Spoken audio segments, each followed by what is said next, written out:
გამარჯობათ მეგობრებო, მე ვარ ფსიქოლოგი ვახო ჯაფარიძე და ეს არის რუბრიკა კითხე ფსიქოლოგს, სადაც მე ვპასუხობ თქვენს მიერ გამოგზავნილ შეკითხვებს. გაითვალისწინეთ, რომ ის შეკითხვა, რომლის დასმაც ყველაზე ძალიან გერიდებათ, შეიძლება გახდეს თქვენი ფსიქოლოგიური განკურნების, გაჯანსაღების საფუძველი, ამიტომ შეგიძლიათ თამამად მომწეროთ თქვენი შეკითხვები. და ამჯერადაც მომივიდა თქვენს მიერ გამოგზავნილი შეკითხვები და მოდი დავიწყოთ პირველი შეკითხვით. გამარჯობა, კითხვა მაქვს ასეთი, თქვენს რუბრიკაში თუ ისაუბრებთ ამ საკითხზე. როგორ გაუმკლავდეთ შიშებს, პანიკურს, უცებ ყველაფერს რომ მუქ ფერებში ხედავ, რაც ხელს გიშლის უბრალოდ აწმყოში ყოფნაში. ხან მგონია რომ გონებაა დაჩვეული სტრესულ მდგომარეობას და ხან თვითონ იგონებს, რომ ის სტრესი მიიღოს. როგორ გადავაჩვიოთ გონება ამ მაზოხისტურ ჩვევას. როდესაც გვაქვს ესეთი იზოლირებული ქცევა, ანუ აი კარგად ხარ და აბსოლუტურად უმიზეზოდ მოდის ხოლმე რაღაცა ემოცია, ამ შემთხვევაში შიში, ხო? ეს ნიშნავს, მიუთითებს იმაზე, რომ საქმე გვაქვს საკუთარ ჩრდილთან, ანუ ჩვენი სულის რაღაცა ნაწილთან, რომელიც ან ოდესღაც დავთრკუნეთ, ან განვდევნეთ და ის ცდილობს, რომ უკან დაბრუნდეს ჩვენთან, ასე ვთქვათ, მოგვაწვდინოს ხმა, მაგრამ იმდენად ღრმად ჩავტენეთ ქვეცნობიერში, რომ ერთ-ერთი საშუალება, რომელიც მას დაუტოვეთ, რომ ჩვენი ყურადღება მიიქციოს, ეს არის უარყოფითი ნეგატიური ემოციები. ამ შემთხვევაში შიში და პანიკა. იმისთვის, რომ ასე ვთქვათ, შეურიგდეთ თქვენი სულის ამ ნაწილს, სასურველია ფსიქოთერაპიის გავლა, მაგრამ შეგიძლიათ დაიწყოთ. შეგიძლიათ დაიწყოთ ესეთი სავარჯიშოთი. წარმოიდგინეთ, რომ გახართ გამოქვაბულის პირას და აი გამოქვაბულიდან, ასე ვთქვათ, თქვენთან მოდის თქვენი შინაგანი სამყაროს პერსონაჟი, რომელიც პასუხისმგებელია აი ამ შიშზე, ამ პანიკაზე. აი შეხედეთ, როგორ გამოიყურება და დაელაპარაკეთ მას, ასე ვთქვათ, ხო? შესაძლოა ის თქვენზე ნაწყენი იყოს, შესაძლოა ესე მარტივად არ წამოვიდეს კონტაქტზე. დაუთმეთ ამას რაღაცა დრო, აუხსენით მას, რომ თქვენთვის ის ისეთივე მნიშვნელოვანია, როგორც ასე ვთქვათ, თქვენი სულის სხვა ნაწილები.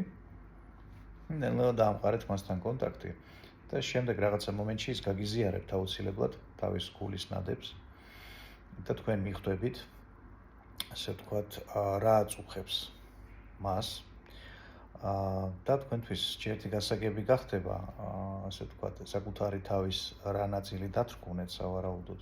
როდესაც ეს გახდება გასაგები, გაცნობიერებული, შესაბამისად გაქრება ქვეცნობიერში აი ამ შიშების წარმოქმნის აუცილებლობა და სავარაუდოდ გახდებით უკეთ. წავიკითხოთ შემდეგი შეკითხვა. როგორ შევცვალო სცენარი?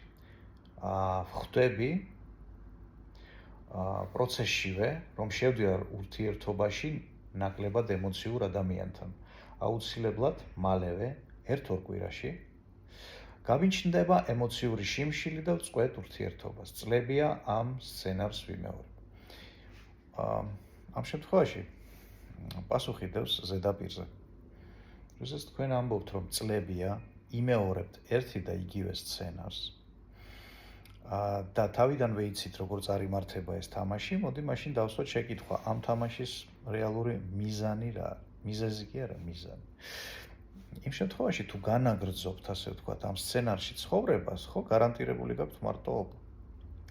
შესაბამისად, აქედან შეიძლება ვივარაუდოთ, რომ სადღაც წარსულში გაცნობიერებულად თუ გაუცნობიერებლად მარტოობა აირჩიეთ მიზნად.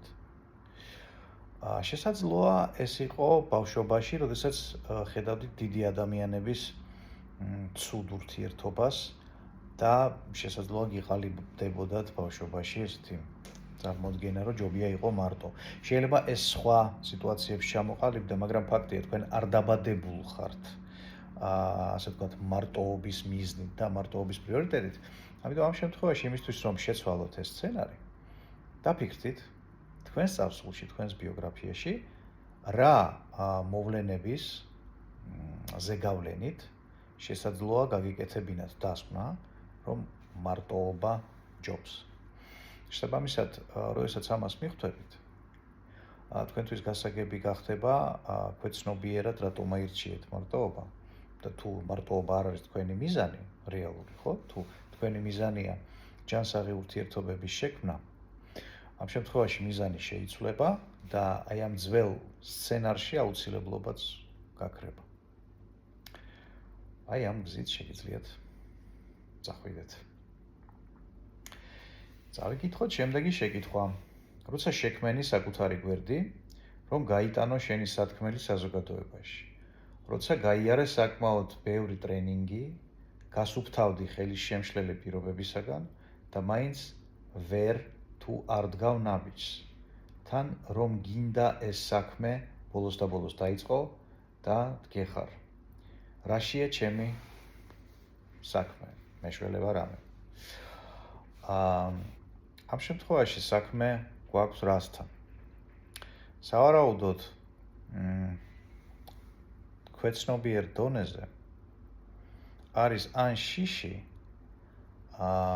ან აკრძალვა, ან ზიზღი, ოღონდ არა აი ამ საზოგადოებრივი გამოჩენის მიმართ, არამედ სავარაუდოდ იმის მიმართ, რაც ამას მოყვება შემდეგ.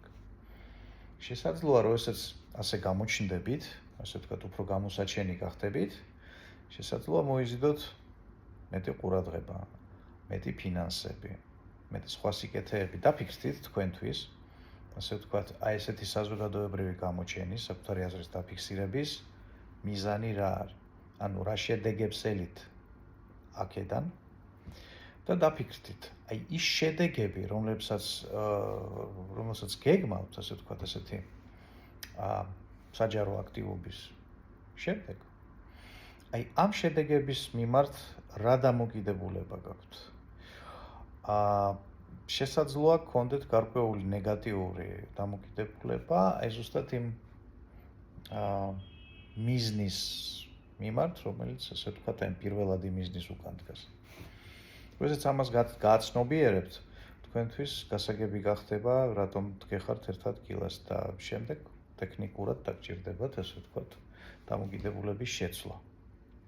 ისეთი არგუმენტების პოვნა, რაც ასე ვთქვათ, უფრო მიმზიდველს გახდის თქვენს მომავალს, მას შემდეგ, რაც თქვენი საჯარო აქტივობა გახდება, ასე ვთქვათ, უფრო გამოსაჩენი. ოკეი, წავიკითხოთ შემდეგი შეკითხვა. გამარჯობა. როცა პირადზე და ფინანსებზე ვიწყებ ფიქრს, იმ წუთასვე მეწყება მუცლის ტკივილი და მიჩნდება გულისრევის შეგრძნება. წყვეთ ფიქრს და ქრება ტკივილი. როგორ უნდა მოვაგვარო ეს პრობლემა? რა არის გულისრევა ამ შემთხვევაში? ასე ვთქვათ, რომ რაღაცა ვერ გადახარში. რაღაცა ვერ გადაყლაპე.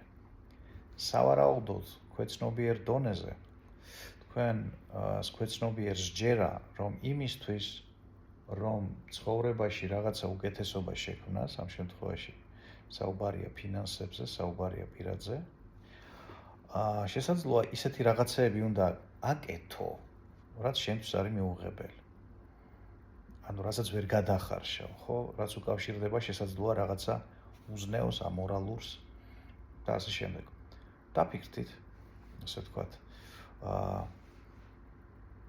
აი ამ კუთხით ხომ არ გაქვთ, ასე ვთქვათ, ეს სადღაც პერიფერიაზე, აზროვნების უკანა პლანზე, რაღაცა ისეთი აზრები, რომ კი მინდა პირადიც, კი მინდა ფინანსებიც, მაგრამ ის რაც უნდა ვაკეთო ამისთვის, ხო, ეს ხვებს რო უყურებ, მაგალითად, ეს იმდანაც ამორალური არა, რომ ასე ვთქვათ, არ მინდა აი იმ გზით გავაკეთო ეს ყველაფერი და ამას მივაღწიო, როგორც ის სუბიექტები, ვის იქცევაც ამორალურად მიმაჩნია. შესაძლოა ეს იყოს. თუ ამაში არ არის საქმე, მაშინ მიზეზები შეიძლება უფრო ღრმად იყოს, კონკრეტულ შეიძლება ეს იყოს კონკრეტული ფსიქოლოგიური ტრავმების შედეგი და აქ არის უკვე პირადი კონსულტაცია საჭირო. თუ გჭირდებათ პირადი კონსულტაცია, შეგიძლიათ პირადში მომწეროთ Facebook-ზე, ჩემს გვერდზე ფსიქოლოგი ვახტანგ ჯაფარიძე და მოხვიდეთ და მოვაგვაროთ ეს პრობლემა ერთად. და დღეისათვის ბოლო შეკითხვა. სამი ფსიქოლოგიური რჩევა სულიერი სიჯანსაღისთვის. პირველი. ეს არის ყოველთვის, ასე ვთქვათ, ნათლად წარმოდგენა საკუთარი მიზნების, პრიორიტეტების და მომავლის ხედვის. ანუ როგორ წარმომიდგენია ჩემი ცხოვრება, მაგალითად, 5 წელიწადში. სად მივდივარ? ეს შეძენს ფსიქიკის, ასე ვთქვათ, ფუნქციონირებას, მიმართულებას. ეს შეძენს ფსიქიკას უფრო დიდ კონცენტრაციას და მისთვის გასაგები გახდება. თქვენი ნიჭიერება, ასე ვთქვათ, რა მიმართულებით უნდა გამოიყენოს. ეს პირველი. მეორე. დაუკვირდით საკუთარ აზროვნებას. აი, გაიაზრეთ ის თუ როგორ აზროვნებთ.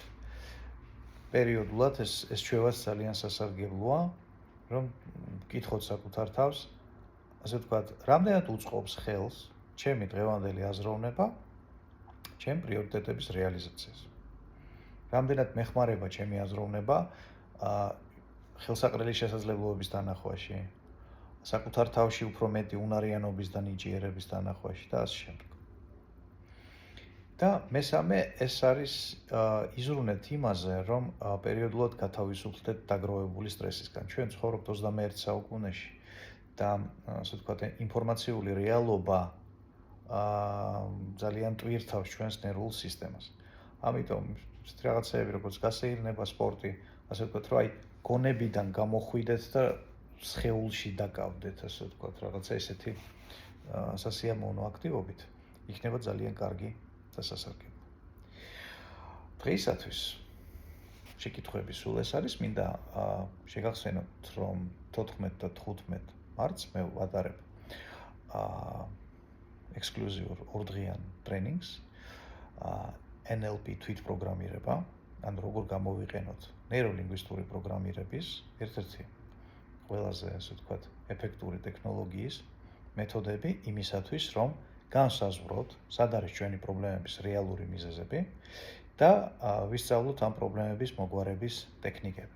თუ გსურთ დაეუფლოთ საკუთარი ცხოვრების გაუმჯობესების, ასე ვთქვათ, მეთოდებს, რომლებიც მოქმედებს სწრაფად და ძალიან შედეგიანად, მაშინ ეს ტრენინგი ზუსტად თქვენთვისაა. თუ გსურთ საკუთარი თავის უკეთესი ვერსია შექმნათ, თუ გსურთ ისწავლოთ, ასე ვთქვათ, მომავლის სტრატეგიული დაგეგმარება, ისეთნაირად, რომ თქვენი მომავლის ხედვის რეალიზება გამოგივიდეთ, მაშინ ეს ტრენინგი არის თქვენთვის. ანუ ეს ტრენინგი არის იმათთვის, ვისაც, ასე ვთქვათ, სურს საკუთარ თავზე ეფექტურად მუშაობა, ასევე ფსიქოლოგებისთვის, კოუჩებისთვის, ბიზნეს ტრენერებისთვის, იმ ადამიანებისთვის, ვისთვისაც, ასე ვთქვათ, ესეთი მეთოდები, ესეთი კომუნიკაცია საკუთარ თავთან და სხვა ადამიანებთან, ასე ვთქვათ, აძლევს საშუალებას, რომ დაეხმაროს უკეთეს შედეგიანობის მიღწევაში და რეალიზებაში. გამომიგზავნეთ თქვენი შეკითხვები, ასე ვთქვათ, გნებავთ აი ამ პოსტის ქვემოთ კომენტარებში შეგიძლიათ ჩამოწეროთ თქვენი შეკითხვები Facebook-ზე, შეკითხვები, რომლებზეც გინდათ, რომ მე გაგცეთ პასუხი. ასევე შეგიძლიათ ანონიმურად გამომიგზავნოთ შეკითხვები პირად მიმოწერაში, თუ არ გსურთ გამოჩენა, მაგრამ თქვენი შეკითხვა, ასე ვთქვათ, არის თქვენთვის მნიშვნელოვანი.